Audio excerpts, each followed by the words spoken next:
Very warm welcome to this afternoon's webinar from the Supply Chain Sustainability School. We're talking today about carbon accuracy and the key to unlocking reduction opportunities. We've been joined by three fantastic guest speakers who are experts in this topic. I'm going to begin with a very few brief introductions. My name's Dave Emery. I'm a consultant with the Supply Chain School. I'll just be introducing today's session and handing over to our speakers, who comprise Megan Adlin, who's the Group Sustainability Director at Travis Perkins, Lee Jackson, who's Technical and Wholesale Director, also at Travis Perkins, and then we'll be joined by Phil Monkman, who's Head of Sales and Sustainability at CCF, which is a company in the Travis Perkins group. So audience, this is going to be really interesting. You'll have the opportunity to ask questions, so please interact with us. Use the Q&A box on your Zoom toolbar at any stage during this afternoon's presentation. We'll gather your questions as we go along. If you are in the audience and you like a question that another person has asked, you can upvote that question and push it to the top of the list. So keep your eye on what other people are asking and show whether you're interested in moving that question up the list. If you have any technical difficulties, your mics are muted, but if you need to contact my colleague Michael St. Louis in the background, you can do that through the chat function. But for the rest of the session, Q&A is where you need to be. So that's enough from me. I'm going to now hand over with great pleasure to Megan from Travis Perkins. So I will stop sharing, Megan. Excellent. Thank you, David. And thank you all for joining. I've got the pleasure today of hosting a panel with two of our carbon data experts in Lee and Phil, who really understand our customers very well. So they have taken the complex carbon data challenge and really thought about how to add value and support customers' painful data journeys. So you'll have seen from the webinar posting that we all know the industry is struggling with carbon data availability, but also accuracy of that data. And this in turn is hindering the business case for reduction or leading to suboptimal decisions being made from a carbon perspective. So if we continue to rely on spend-based reporting, it's going to be very difficult to show true reductions. And we really believe that carbon should be the currency that's tracked through design, delivery, and construction. So we're going to have a good debate today with Phil and Lee, and it'll be really interesting to get your questions throughout this. We'll answer them towards the end, but paint you a little bit of a picture now to get into that discussion. So to kick off, what I'd like to do is ask each of our panelists to introduce themselves, and they each have got a solution. So kind of high level, give a little bit of background to who they are and what they've been doing in the group on this subject. So Lee, do you want to go first? Yeah, I can go first. So yeah, Lee Jackson. I originally trained as an architect and been with the Travis Perkins Group now for 26 years. Please don't ask in the questions how I managed to go from architecture to a merchant, but hopefully a little bit will come out during the discussions today.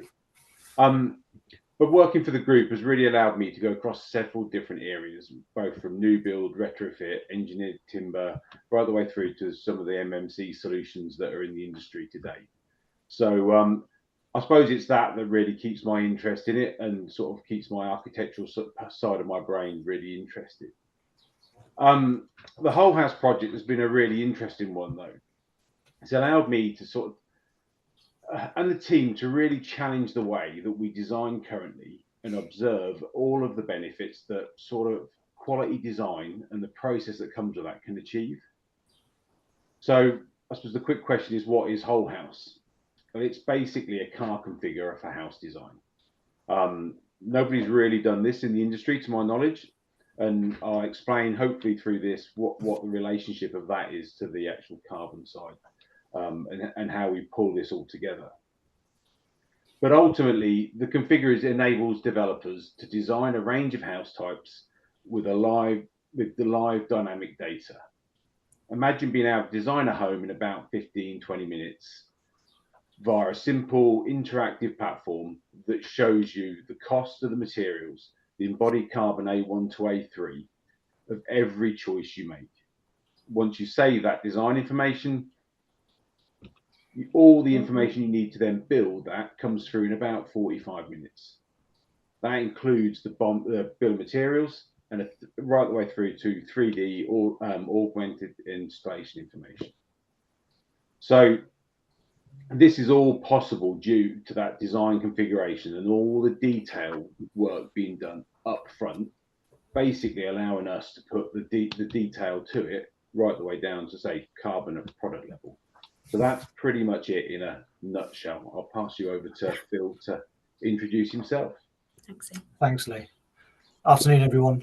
So Phil Monkman, currently employed by CCF, but I have much more of a wider group view and work very, very closely with Lee and Megan.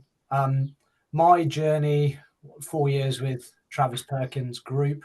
I won't explain how my journey started, but outside of Travis Perkins, I do have an eye on the sustainability world, and also in terms of Lee's background as well. I've got people within the family that are architects, and I've been quite close to all the way through. And 18 months ago, Megan gave me the challenge of speaking to all of our customers and trying to find what is a solution to get through, I suppose, a hell of a lot of data, understand the Scope 3 challenges for our customers, and then try and build a solution, I suppose. And so my last 18 months has been spent, well, we started with our tier ones and our national house builders, but that really, really quickly developed into actually spending a lot of time with our manufacturers, a hell of a lot of time with our subcontractors. And subsequently to that, we've actually gone the other way through to the landowners. And now we're also speaking to the financiers and the banks about how our data, but how carbon is being reported. And that's going all the way. If you go all the way back the other way, the next bit is the waste side. So I've immersed myself in that world.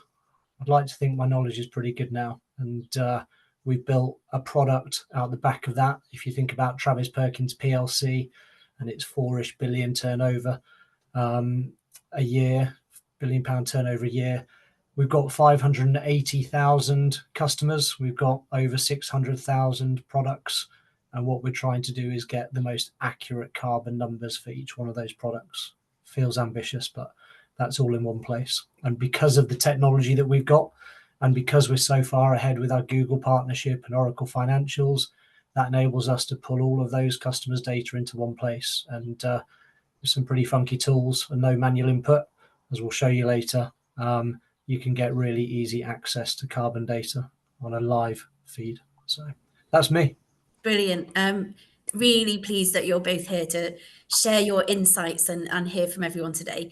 So we're going to get into the questions now. I mean, just to say for everybody on the call, I mean, hopefully you saw in the invite, we are assuming a base level of knowledge on what Scope 3 is. We're not going to get into that. We're going to dive straight into the detail of kind of, you know, what's working, what's not, and our experiences in helping customers on this Scope 3 journey. So if you do need information on the basics, Supply Chain Sustainability School has got an amazing array of training resources. So if you hear terminology today, feel free to ask a question if you need to, but otherwise, yeah, definitely lean on the school's resources as well. So I'm going to kick off with the first question for you both, if I may. Why isn't carbon reporting working now? What's wrong? Okay. Am I up first, I think? Yeah, go for it. Okay. So I think the journey over the last 18 months or so has probably given us a really in-depth view as to what the main challenges are. Leaving the government issues around this to one side for the moment as to the ambiguity of their decision making, if you just park that and get into the detail, I think most people on the call will probably resonate with some of this. So, and we've driven a lot of it back to data. So we've tried to get the richest data set we possibly can by using a lot of third parties. And as Megan will probably smile now, she knows that we've probably failed and trialed a lot of that and worked out that we've got to do it for ourselves. We've even been accused of being too ambitious in where we're trying to go. So I think the one thing is the data, the quality of the data, the inaccuracy of the data, constant arguments about unit of measure, and then where you get it from, I think. So it's dragging all of that data into one place. If you're a main contractor, you're a national house builder, if you're a subcontractor, if you think about all of those products, you've got to drag all of that data into one place. And that is a huge, huge challenge for anybody. The other thing we've got is there's a hell of a lot of consultancies out there at the moment, which we are starting to find some business case studies where they are so far out. And I think the challenge that a lot of our customers are going to have, especially in the subcontractor world, is some of them just don't understand the supply chain. Our supply chain within the distribution materials industry within construction is incredibly complex and incredibly fragmented. So to get to that level of data is very, very difficult. And then the last thing is, if you take those 2 or 3 different challenges, you've got spend-based, and everybody's doing spend-based analysis. And then if you put the consultancies in there, and then you put the other relevant data points and the product data points around there, we never get to an accurate number. We never get to a consistent number. So I think for me, that's where I'm up to at the moment. And our view is, let's go down to product level, find our own unit of measure, and that's the ambition that we've had. It's the only way we can see it working. Yeah, so that's great. Lots of reasons why it's not working then. It's inaccurate. We're not getting standard units of measure. The sources are sometimes a bit questionable. Very difficult to consolidate it in a fragmented industry, and questions on the abilities of some consultancies. And you've seen some horror stories out there. So, okay, good insight to why it's not working. What about you, Lee? What have you seen that's not working? For me, it's really a continuation on from where Phil's just said, really. But it's about looking at design and trying to sort of add this information in at a design stage. It becomes about the usability of that data. Most EPDs cover multiple products that all come in different shapes, sizes, and units of measure. You add into that the complexity of the design tools that we have today, and it just becomes really difficult. And on the face of this, when you look at it, you go, well, actually, okay, look, it's an EPD. I don't know, it could be for a product like plasterboard. Comes in 3 thicknesses, it's got 5 board sizes. How hard is that to then go and put that carbon data down to a SKU level, product level? And at one product level, it's actually not that difficult once you've got the understanding. The trouble is, some of these EPDs, we're looking at 40 SKUs, and that's still one product or one EPD. You then add that into a property or even our whole portfolio of the products we sell, and the task just becomes huge. That's still linking back based on the unit of measure that's based onto the EPD itself. If we want to use this then across a building, we're into the challenge of, well, we need a common unit of measure that sits across. And for ourselves, we've then chose the weight of each of those products to try and harmonize that information right the way through. And that's the key for me, is that harmonization. But that only really solves part of the problem. The next bit is, what do we then attach that data? So even once we've got carbon data down to a product level with a harmonized unit of measure, the challenge is, unless we have an accurate design that we've actually then produced a really accurate bill of materials from, then you can apply the accurate carbon data that you've got and start to move forward. So I think we have a huge amount of focus on trying to get the carbon for the product. I think the thing that's certainly in the designer's gift a little bit more now is actually we could be working on getting that accurate bill of materials up front and at the early stages. We typically start building projects when we've only done really about 20% of the design work. The other 80% happens during the build. So we've got a real challenge there of trying to bring 100% of the design work up front to then attach the data. So I think that's just really expanding a bit more on sort of Phil's comments, but taking it perhaps more into a little bit of the detail. That's helpful. Yeah, definitely some common elements there with needing the data at SKU level, and don't underestimate that because there's lots of SKUs, and the real need for common units of measure. But as you say, even when you get that accurate, if you're applying it to an inaccurate design, you're still ending up with inaccurate. And ultimately, to make really well-informed decisions, we need both to be accurate. And that's really helpful. Thank you. Okay, so next question. you've both been working on solutions for this. So what have you found to date to be the single biggest challenge? I'll take this one if you want. It really is just a continuation of what I've just said before to a degree. It is that trying to get the holy grail for us, which is having that carbon data on thousands and thousands of products. Like you say, and if we're not careful, we can sort of wait, and everyone wants everything to be perfect right from the start. So we could sit here and wait for every manufacturer to have an EPD produced, ready, waiting to go. I think we're going to be here a long while, and there's obviously all the discussions about our EPDs the right way and everything else that we go, and we've got to put a line in the sand. For me, it's about we just need a number against every product, and then we can continually start to improve on that. But that just makes the challenge even bigger. So, for example, if I go back to my example earlier on with that SKU level of plasterboard, if we had an EPD for one plasterboard product, that was 15 potential different SKUs. If I take that right the way back to a fairly high level generic carbon number, that 15 SKUs could now be hundreds of SKUs. And trying to have that tree that comes down and links, so as we improve and start to have the data, we get more accurate. That sort of adds this other level of complexity into the equation.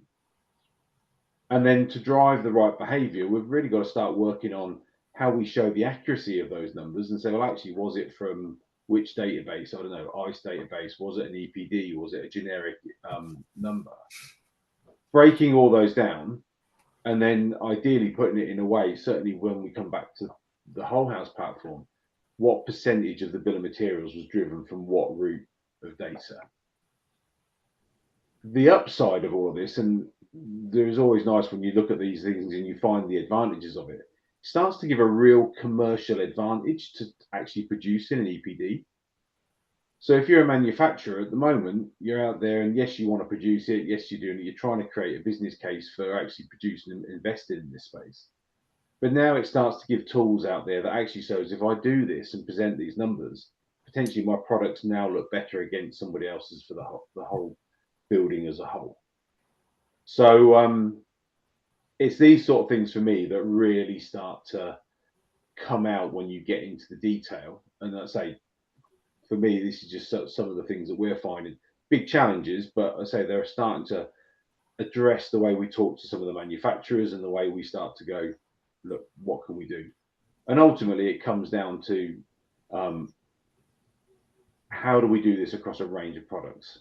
And if I take it as a bite size, using the whole house product, I know there's about 20 to 24,000 products go into a house. So that breaks down to a couple of 300 different SKUs. So that in itself is quite a bite-sized number. Phil has a completely different challenge on his side. You start putting noughts on the end. But even if I just take all of the variations within the whole house, I still get to thousands. I'm just not quite into tens and hundreds of thousands on the other end, looking at where we are. Yeah.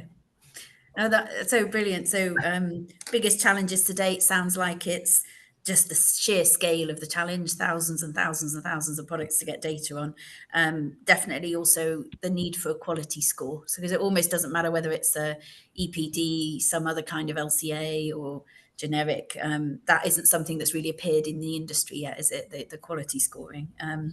But yeah, okay, that's really helpful. That's kind of challenges to date. Phil, can I skew the question a little bit for you, please? Because that's useful for kind of biggest challenges to date.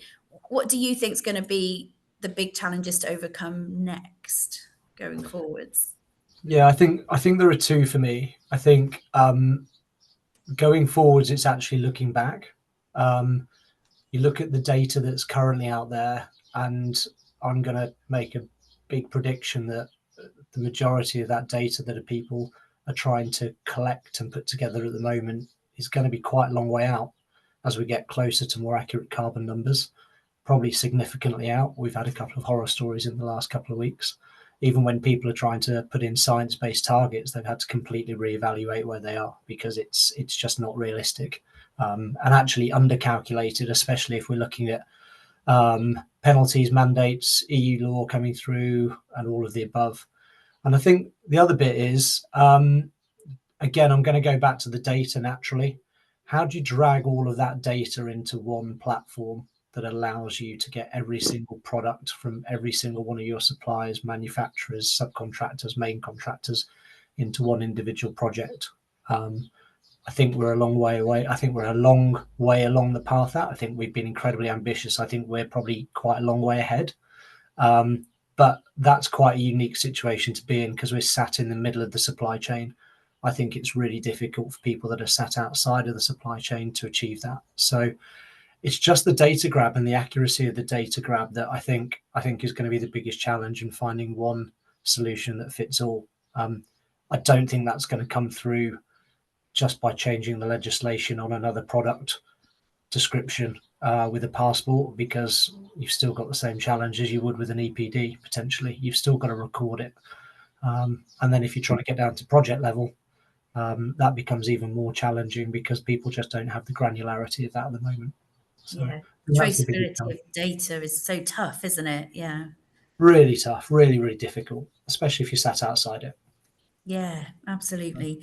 Oh, so well, that's quite scary future challenges then of potential significant corrections and rebaselining for people once this data becomes better, and risk of highly underreporting and or actually over-reporting and having undue fees, and so and how do we get to that one platform for a project? So great suggestions. It's definitely a journey we're all on, and I suppose now would be a good time to ask each of you to walk us through kind of what you've been doing to date to help to overcome this. So Phil, do you want to start? Kind of what's your vision of a solution to all of this? Do you want to talk us through your Connect tool? Yeah, absolutely. So Lee's just going to share a couple of slides. So we've been working really hard over at Travis Perkins PLC in the last 18 months to essentially align as many of our products as we possibly can with individual carbon numbers. And the reason why we've done that, and sort of starting with the first slide, I suppose, if we go back to the research, I spent around about 4 or 5 months just meeting all of those different partners and customers and all the different types of people who have got opinions and difficulties within what data points they want. And the main data points are naturally sat here, and without going into too much detail, was everybody needed more accurate delivery data, more product related data, really good carbon numbers if we can get them and all in one place. Got a lot of people asking us about waste management and how we can support. And the only way we can support really, unless we set up a waste business ourselves, is tell everybody exactly what went into the last product on the front end. And we can. And then more frequency and transparency of supply chain data, and then more access to it, essentially. So how easy is it to get to that data? And here's just a real quick snapshot, a few slides as to what where and what we've managed to achieve. So our carbon journey started with our delivery data. Now, again, we're in a very unique situation where all of our supply chain data and all of our deliveries, all of our sales and all of our finances sit in one huge data lake, £4 billion, 580 customers, 680,000 products. They all sit in one massive data lake in the cloud, and it's all supplied by Google. So what this enables us to do in our delivery space is basically bring out every delivery that we possibly can down to the last second. So in our report now, we can now bring up 2 different reports. We can bring up everybody's direct deliveries, but we've now got an algorithm that we've worked very, very closely with some very clever people to work through. We can now give you a more accurate delivery carbon number when you're sat in the middle of the supply chain and where your products are coming through us, which is great, which means it's going to naturally reduce the carbon you're using. I can now show you and essentially give you a real flexible supply chain solution to show you exactly how many products have been specifically delivered to that site down to project level per day. Can soak it up into per week. And then at the moment, what we're building on this, but I can show you the ticket all the way down to the last second as to the time and the date as to when it's been delivered, provide all your Euro emissions and the exact vehicle that delivery has been done on. And we can do that by very, very easily by a click of a button, because that's naturally just dragged out. And on the right-hand side there, you can see our Google platform that essentially you log into it and you put a couple of filters in it and you save it on the left-hand side and your report just pops up for you really easily. And that's where we started. That's where we started nearly 3 years ago, actually. I think it was, Megan. And then the research at the start of last year takes me on to the next slide, because the challenge became bigger a lot quicker than we thought it was going to come. And everybody wanted product related data. And if you could get it down to the last postcode and project, that would be really useful. So that's exactly what we've done. So we've now got product level reporting, and we've mapped 2.7 billion pounds of our products and sales numbers with an individual carbon number. And there is a hierarchy to that number. But where we've got EPD data, we've mapped it in conjunction with our manufacturers down to the last unit of measure that we've chosen. And with that, the reason why that's so powerful is because we've done that manually, because of the learnings from using all of those data houses and spending money on those data houses and working out that their data was nowhere near accurate. We had to take responsibility for that ourselves, especially with where we sit within the market. So what we've now got is a report can go to project level. And if you look on the right-hand side, this is a small snippet of what it can do. But this page now brings up down to a project level report, and it brings out all of your weights, your measures, and it gives you a rounded up CO2e number. It gives you a breakdown and a transparency of the data that sat behind it. And the idea is we go and get as much gold star data as we possibly can. We've got a compliance tool here, so we can see exactly down to the last product, exactly what's been delivered to site. And then all I'm doing there is on the third sort of snippet down, which is very blurred because it's a tiny image, but I'm giving you individual product level carbon numbers. And in the report at the bottom, which is totally downloadable, not only am I giving you a report, I'm giving you all of the EPDs that are specifically against that project, which is great. And you can cut the data however you want to. And I think one of the best results out of this is specifically at CCF, where we started, because naturally it's an easier data set to go and manipulate. But we're up to 55% product data has got manufactured verified EPD data in it. And we've calculated that down to the last unit of measure, which is really high for any industry. So we've been ambitious and we're proud of it. And that's the level of reporting we've got to. So this is a bit of the future, and there's a few things to come. And then the last bit was, which is the next slide, please, Lee. The last bit came from a comment that was made from one of our main contractors many months ago now. It was, I've only used 17% waste of drywall on a 32-story building. And at the moment with our reporting system, I'm finding that national house builders are wasting around about 38% drywall per plot. So this is really simple, because we've got it down to the last unit kilogram and because we've got a carbon number against it. Every time a product goes into an individual site, I can now do live project reporting for that site. And more importantly, if you understand your BIM model, going back to Lee's design piece, and you understand the weight of the product going in, or even the carbon challenge you might have against each individual SKU, we can now set live alerts that enable us to get back very, very live project data, which means you're in total control of those numbers.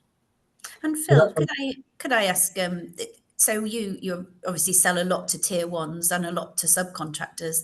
So can a tier one get access to more than just their direct purchases?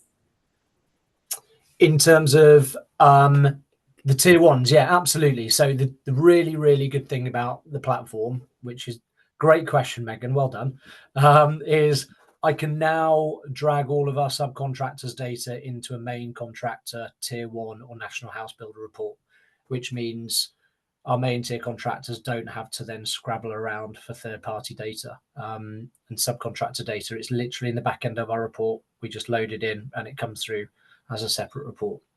We have gone through a live trial with a national house builder, and we've used 137 subcontractors' data. and we've mapped it within £15,000 of their overall data, sales data. They at the moment give us one product number. We've got every product in there. So I won't tell you the size of that, but that's into the millions, and they would have taken a £300,000 miss essentially. But it's good data. Great, thanks. Okay. And that's me. Brilliant. No, well, thank you. So, I mean, like Lee said, I think when you compare the 300 SKUs for Whole House to the hundreds of thousands of SKUs that you are somehow managing to get your arms around and connect, it's a different beast. But Lee, you bring benefits with Whole House that are less about. I mean, it's definitely important to have SKU level, but there's some real wins, I believe, for getting the data involved at design stage. So, do you want to talk us through what you've done with Whole House and how that can help with carbon accuracy? Absolutely. So I suppose for me, it comes right the way back to that original design, as I said earlier on. I suppose introducing design freeze before we start the process and having that whole detailed piece from end to end. And once we understand that upfront design piece, it opens up for me a whole load of different things. And ultimately, back to the comment that Phil said about the plasterboard, feeding all of these this information back and being able to quantify where that information disappears, or where the product is being used, or in this case wasted.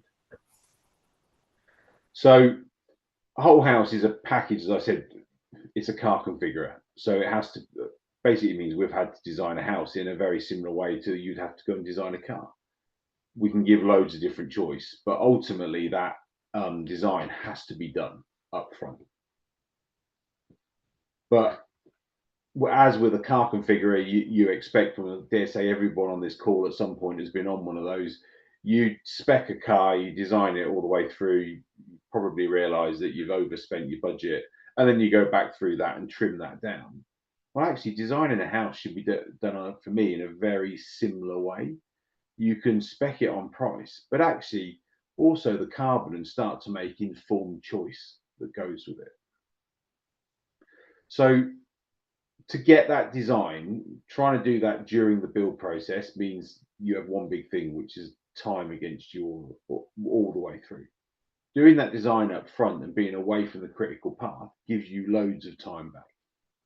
And the fact that we're doing this as a merchant and not even in that process means it could take a year, it can take 2 years to get it right before you go and launch a product. So bringing that all together basically means you can go and start to work on a process of, we design a property, we do the complete digital twin of that property down to the nth degree. You go through and start to work with the manufacturers and start to do some real value engineering on that property. And that value engineering is not just taking cost out. It's about looking about how that product's going to be installed. Can we make that process easier? Can we use less of the product in the first place? Again, cost savings, carbon savings, and easier install on site. Bringing that right the way through. The next key bit is putting that into, for me, in a real easy sort of platform.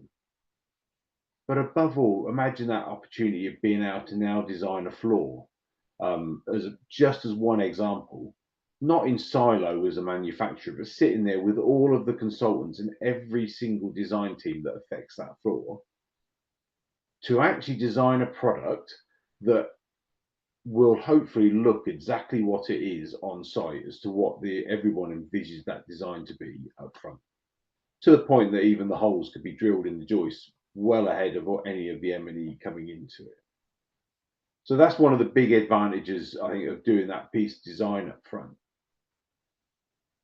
Bringing that back, once you've got that design, it's then getting that super accurate bill of materials, because to a degree, all we come to then is it's just a database.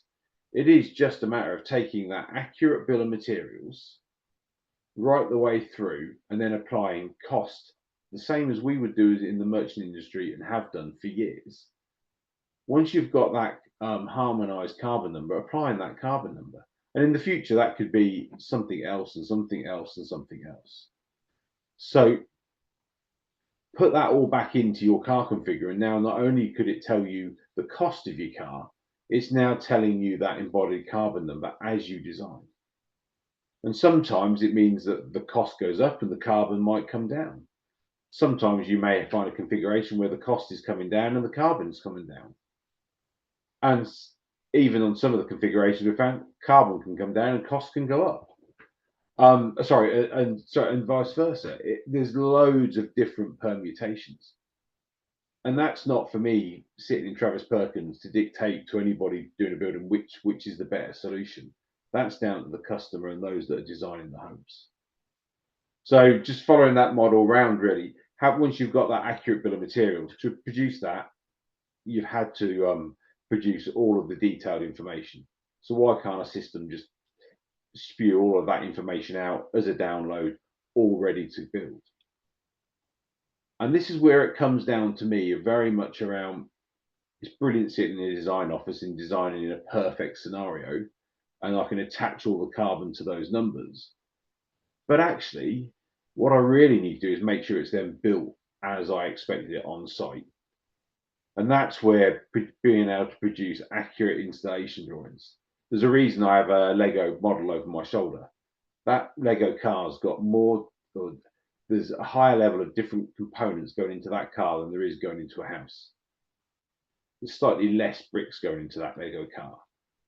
But an 11-year-old can build that because it comes with 800 steps of instructions over 500 pages.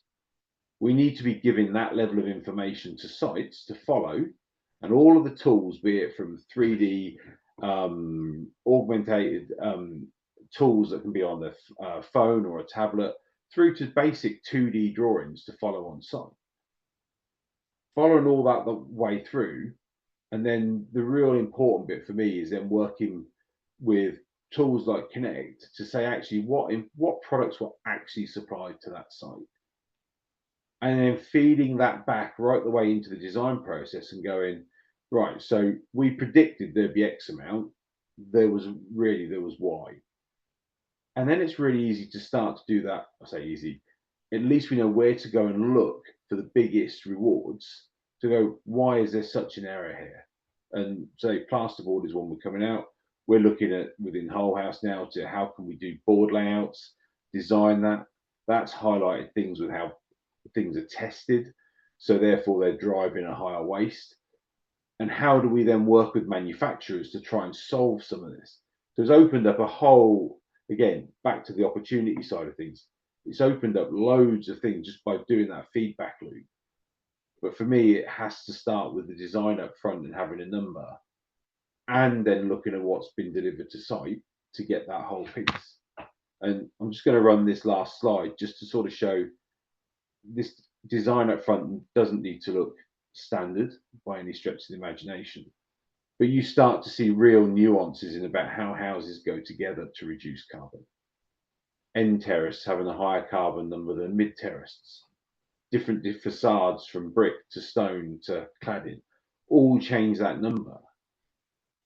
But actually you can start to build that with accurate numbers and build that up. So that's pretty much it. I'll let this slide just finish because I think the properties look really nice, and it just shows you they're all the same design property, but just how the same thing can look differently as it goes through. I'll go back to Megan. Thank you, Lee. I mean, I love the power of having that information in front of your eyes as you're designing. And I've had a play with Whole House, and Lee knows that I'm a really big fan, not just because it's fun designing your own house, but it's true for every single individual choice that you make. You see the cost and the carbon toggle at the top, and you can really start to, I guess, take decisions far more knowingly, because you have got an accurate bill of materials down to the last screw, and accurate carbon data attached at a product level. An awful lot of kind of design calculations are on more average meters square of wall and things like that at the moment, aren't they? So it's a very unique proposition, and I think, as you say, how do you meaningfully change carbon impacts at design stage without having accuracy in both carbon and the bill of materials? It wouldn't be achievable. So that's incredibly helpful to have seen. Thank you. So two really useful tools there, and hopefully that's given everyone on the call a bit of food for thought. And we've heard everything from kind of why carbon reporting is not working now, and what the future challenges might be, and a couple of great solutions that are trying to solve some of those issues. We'd like to open for Q&A now, and all of your questions very welcome. We will do our best to answer them, and I'm going to open the QA and start handing them out to Phil and Lee now. So number one, are you ready? Okay, are EPDs actually helping us to consistently understand what is being specified, designed, constructed? If not, why is there a push from our clients and customers asking for EPDs? Do you have a view on that one? Who's going to? I'm happy to jump in first if you want. I think for me, it's trying to find something that we can keep waiting while everyone decides what is the best unit of measure. The biggest challenge for me is mapping the product up that hierarchy to get to a higher level number, whether that's an LCA, whether it's an EPD. If we keep waiting, we'll be waiting forever. So let's use what we've got in the industry today, drive that down to a product level, and if something improves in the future, well, then we just change the data and it just becomes a different data set that's in there. But let's use what we've got and drive forward with that, really. Yeah. Any other thoughts, Phil? I think it's just getting a starting point. I think it is starting to reach the design piece, and I think it's even starting to hit the funders, the banks. I mean, they're starting to understand, they're wanting to know the compliance all the way through, and the only real measurement that we've got of that is EPD data. I know there's another question there I just read, which we'll touch on probably in a second, and it probably answers this question as well. But I think in the design phase, absolutely, because that will then show, even in the current climate, that there are lower carbon options out there. We just probably don't have the transparency of that data. The EPD data helps us understand just the basic first steps of the picture, because I don't think we're at first base yet.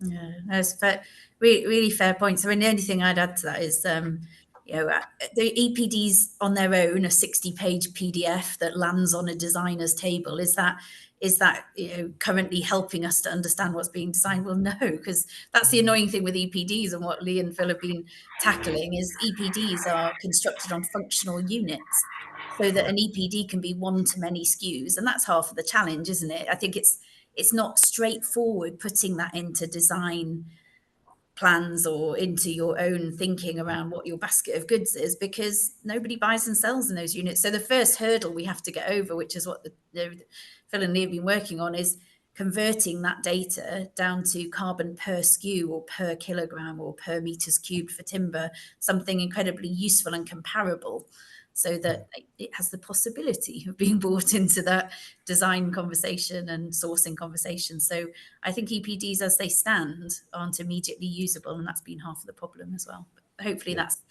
answered it. Good second question here. I know Staircraft had a good answer on this, which I'll certainly bring up at some point. But first of all, Lee and Phil, what do you think to this one? Different EPDs are based on inconsistent LCAs. So is this really helping us? I see the only winners in this at the minute are the LCA consultants and the EPD verifiers. What are your thoughts? I think it's a really valid question, and I think it's a difficult one to answer, because everybody will try and do it differently, going back to the inconsistencies to how people are looking at it. Mm-hmm. And I suppose everybody's just got to pick a lane. And for me, the loudest lane has been through the EPD world at the moment. And let's get into the EPDs. Yes, absolutely, the EPD data isn't always perfect. Lee will tell you that, because Richard and his team has gone out and weighed copper pipe over and over again for months. And the same piece of copper pipe weighs different every time. So I think it's really difficult, but I think the whole point to this is we've got to find a starting point rather than keep on discussing it. It's even down to the unit of measure. What are we doing? So that's the way we viewed it. I don't think I've answered the question, actually. I think I've scooted around it, but I think I think you've almost kind of gone, yes, that's true, and we've got to start with that. So Lee, what do you think? I'm in pretty much exactly the same place as Phil. We've got to start somewhere, and we've got where we are today. Yeah. Should we stop looking to standardize it further? Absolutely, we should be continually looking to improve how we do this. Yeah. But we can't wait for the perfect solution and then start the rest of the journey. Yeah. As I said earlier on, it's about having the right information to even attach the information to. I still don't even think we're there, and that's a wider industry challenge rather than just the EPD one. Yeah, I mean, so we Staircraft used to be in the TP group until recently, and they had developed their EPD, so we understood and were part of that whole journey. And they had an interesting set of findings and experiences from that, and they published EPDs full of with real integrity, lots of primary data, very perfectly representing their products. And the technical director there observed, really frustratedly, that there were plenty of opportunities in that process where he could have chosen a different emissions factor and it could have made the product look lower carbon. And almost it creates a concern for manufacturers going, well, is this a true EPD or a gamified one? Because do you want the truth or do you want a number? And I think it's really helpful that we keep working on improving what we have got out there. And there's a kind of a push needed to say EPDs perhaps need quality scores or percentage of primary data used in this scores, and there's more to do. As Phil said, I agree, we are where we are, so let's keep fighting for better, but we have to start making decisions now, and the best we can do is tell you the data that we've got, and you can use that knowingly, because we'll tell you if it's an EPD or LCA, etc. Do you see the wider incorporation embedment of PAS 2080, which we've just got in Keyline, actually? That one's just been approved for us. Oh, the question's just disappeared. Oh, no, there it is. Across the whole value chain, members being a key driver for consistency, raising quality assurance and reporting certainty. What do you think, Lee or Phil? I think it's one of many. Yeah. That might, again, there's more and more of these coming out. There's obviously the Building Safeties Act that will push us in the right way. The CCPI that's floating around. I think all of these different certifications and challenges will enable us all to get on the right path, I suppose.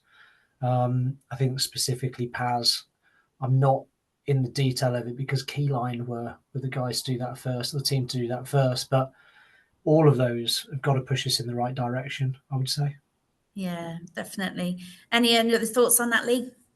Not really. It's not the area that I've spent much time involved in. Say Keyline was the first brand to go forward. Yeah, I was quite involved with that, with Keyline, and it's because it was initially launched very much for the infrastructure sector. So it has been quite neatly in Keyline space, in the civil space. And yeah, I mean, I think it's a bit of a Venn diagram with some of these other things that you've said, Phil. It's partly about quality and really good governance of movement of data through a supply chain, which really aligns with some of the CCPI, Building Safety Act stuff. It also plays into kind of how well are you managing carbon reduction in your business? Have you got good governance and targets and roadmaps and things like that? So I think there's a real place for that, but I think there are different ISO standards available too. So one of many, any form of improving management around carbon is going to be helpful because it's getting us to think about it a bit more. Okay, next question. So how do we improve the current picture being painted at present? Good question, Steve. It's slightly messy, isn't it? What would your, in a nutshell, suggestions be on that, Lee and Phil? Well, I think for me, it's embrace it as much as possible at every stage during the build, from the design stage and trying to use it. And actually sitting back in meetings, best part of 2 years ago, looking at how we were going to, just on the whole house piece, could we put carbon in there? It seemed like a task that we couldn't do. And I know the discussions I've had with Phil and the wider teams that are involved in this, it looked like a mammoth task. And actually, when it was broken down into smaller parts, yes, it's taken its time, and it's has thrown some huge challenges, but actually it's been a really exciting process and learning how it can be used. And no, I found it it certainly turned from being a tick box exercise in a little way of looking at it for a start, to something that actually I see a huge opportunity in. And it's one of these areas where I think it starts to introduce a dual currency, so things aren't just price. My challenge with price is some people see it as reducing cost is a really good thing. Somebody else, you paint the same, go through the same story, and it's seen as, oh, well, you're just cutting corners or trying to take quality out of the product and you're driving costs down. Taking carbon out of a building or a project, actually, everybody pretty much agrees that's a good thing.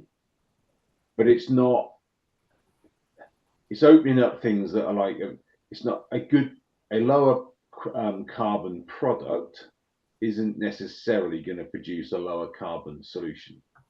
And Phil, me and you have discussed with several of our customer base solutions that actually, when you look at, just don't work, and actually for different projects, but yeah, they're brilliant products by themselves. The exciting piece for me is this comes about solutions that actually drive it as a, it's not even gamification, but it sort of feels that way. You can start to play one product against other, one solution against other, and it sort of builds its own momentum that I think we should be really grabbing on as a positive piece to drive us forward. Yeah. Yeah. Any other thoughts, Phil? Not really. I think we're underestimating how quickly this is coming. Even today, we're probably sat here thinking it's 30 degrees, and I know Greta Thunberg, but 3-4 years time, we're looking at 40 degrees, and we're nowhere near that.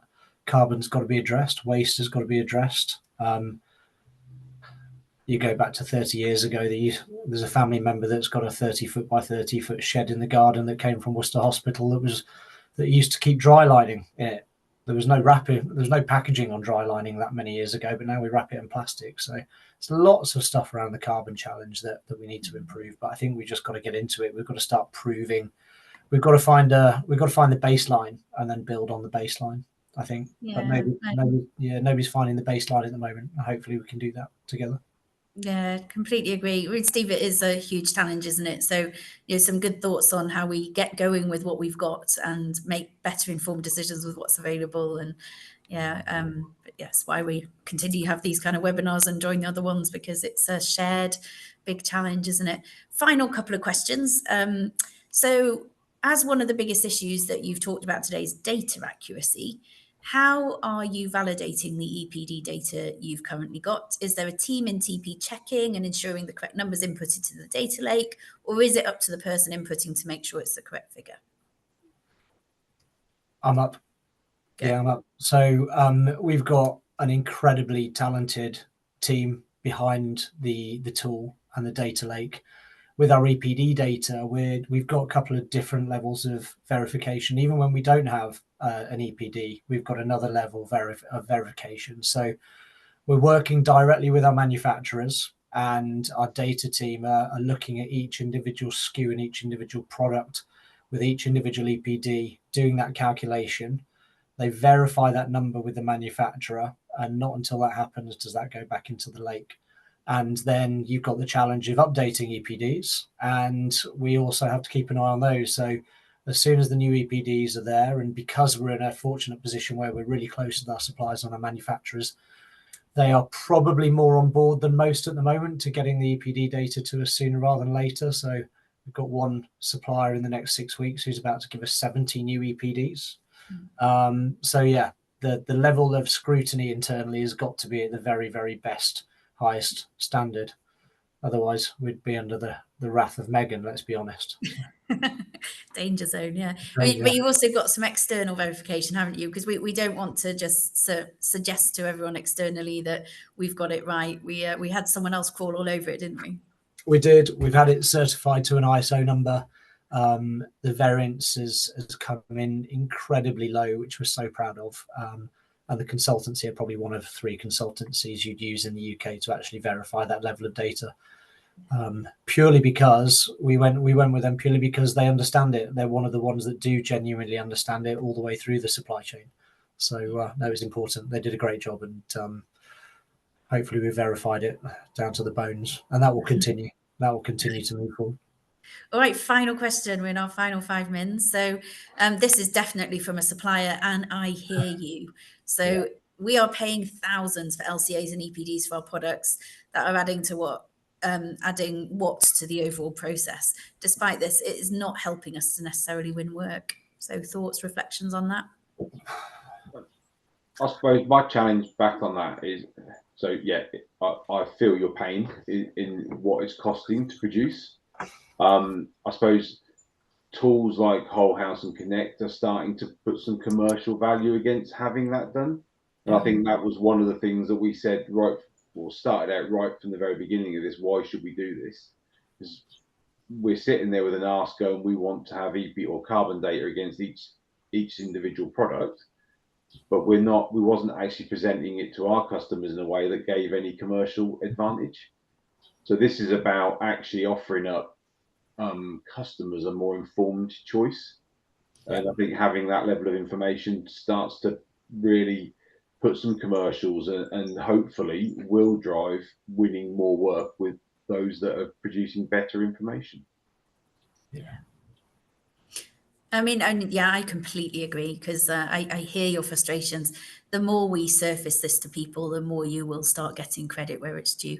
I mean, we have heard house builders say, within 2 years, if you've not got an EPD, you won't be on our developments.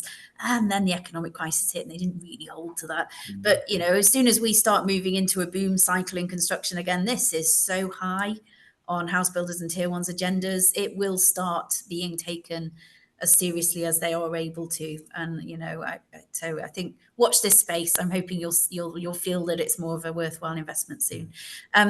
Another quick question here, Roberta Bailey. So sorry, Q&A is not working for you. As a council with a large amount of spend with TP, how can we access the carbon data relating to the spend in order to report back to government? Very quickly on that, if you drop an email to phil.monkman@ccflimited.co.uk, it's LTD, not the whole limited, he will help you with that. I think we're going to pass back to you now, David. We've got 2 minutes. Sorry if we've missed any final questions, but thank you for having us. Thank you, Megan. Thanks for a fascinating presentation. On a personal level, having designed many thousands of new homes myself and having been assembling quite detailed digital models for about 25 years, watching Lee's presentation on Whole House somehow felt to me like a vision of a future I perhaps had 20 years ago has finally come to fruition. So I do congratulate you on that work. It's extremely exciting. I'm listening to Phil talking about the difficulties of collecting, collating, interrogating data and making it usable. Again, I share that pain. We've run the digital leadership course in the school for about 4 years. And if I may, I'd like to end on a shameless plug for that. If anybody is interested in the audience, we have an extended digital leadership course. I beg your pardon, it's an award-winning digital leadership course within the school, takes place over a few weeks. If that sounds like something you'd be interested in, drop me an email, david@supplychainschool.co.uk. I thought today was fascinating. I do congratulate you all on the work you're doing. You're industry leading. I was hugely impressed, not only by the work you're doing, but the sheer size of the company, which I hadn't realized.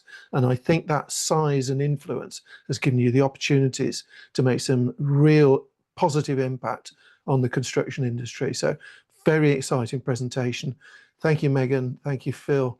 Thank you, Lee, for great presentations. Thank you, audience, for attending. I suspect strongly my colleague Michael in the background will now drop a link into the chat, which will give you an opportunity to feedback